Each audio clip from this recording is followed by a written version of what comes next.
Top 20 खबरों में आपका स्वागत है। सबसे पहले जान लेते हैं state bank of India SBI ने 25 अक्टूबर की सुबह रात को 1:10 से 2:10 तक डिजिटल बैंकिंग सेवाओं को UPI से MT को रखरखाव के बंद रखने की घोषणा की है। अडानी ग्रुप के लिए भारत सरकार ने लगभग $319 बिलियन का निवेश पैकेज तैयार किया, जिसमें life insurance corporation of India LIC भी शामिल है। ये कदम समूह की वित्तीय चुनौतियों को मद्देनजर लिया गया है।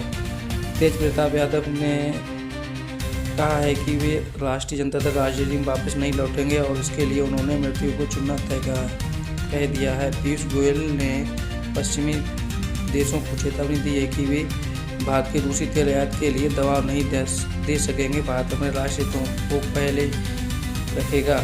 सैटेलाइट की तस्वीरों से पता चला है कि चाइना ने भारतीय सीमा के पास एक नया एयर डिफेंस साइट बनाया है, जिसमें मूवलन मिसाइल सेंटर है, जिसमें सीमा सुरक्षा चिंताएं बढ़ गई हैं। नेशनल कॉन्फ्रेंस एजेंसी ने जम्मू कश्मीर के राज्यसभा प्रत्याशियों के रूप में मोहम्मद रमजान और सजाद केजरीवाल को नामांकन किया है।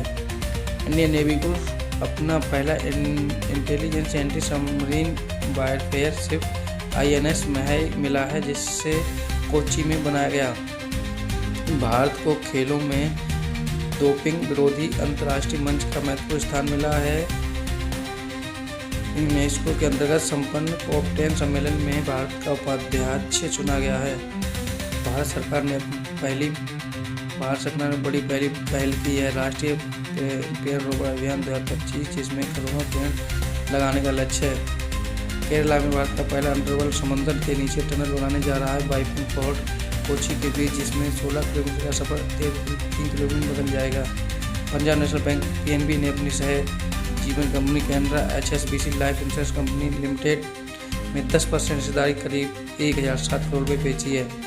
भारत में डिजिटल UPI प्लेटफॉर्म को अगले स्तर पर ले जाने की दिशा में एक नई सुविधा शुरू की गई है। म्यूचुअल फंड से सीधा भुगतान payable mutual fund national highway authority of India NHAI ने 23 राज्यों में 20,933 किलोमीटर से ज़्यादा रेल नेटवर्क पर 3D लेजर सर्वे व्हीकल लगाने का फैसला किया है, ताकि रोड इंफ्रास्ट्रक्चर प्रबंधन बेहतर हो सके। रेल मंत्रालय 3 दिनों में तीव्र गुलूपोत के चलते 900 से ज़्यादा विशेष ट्रेनें स्पेशल ट्रेन चलाएगा, ताकि त्योहारों को समय यात्रियों को राहत मिले। शिक्षा क्षेत्र में CBSE ने परीक्षा केंद्रों के दिशा निर्देश अपडेट किए हैं और national testing agency NTNS UG 2026 के पंजीयन कार्यक्रम में घोषणा की है।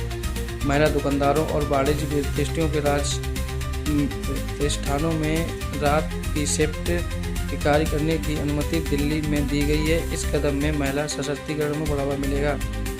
भारत US के बीच द्विपक्षीय वार्तालाप में आर्थिक रक्षा प्रौद्योगिकी मुद्दों पर गहन चर्चा हुई है। टाटा टेक्नोलॉजी ने अमेरिका में स्थानीय कर्मचारियों की भर्ती बढ़ाने की योजना घोषित की है।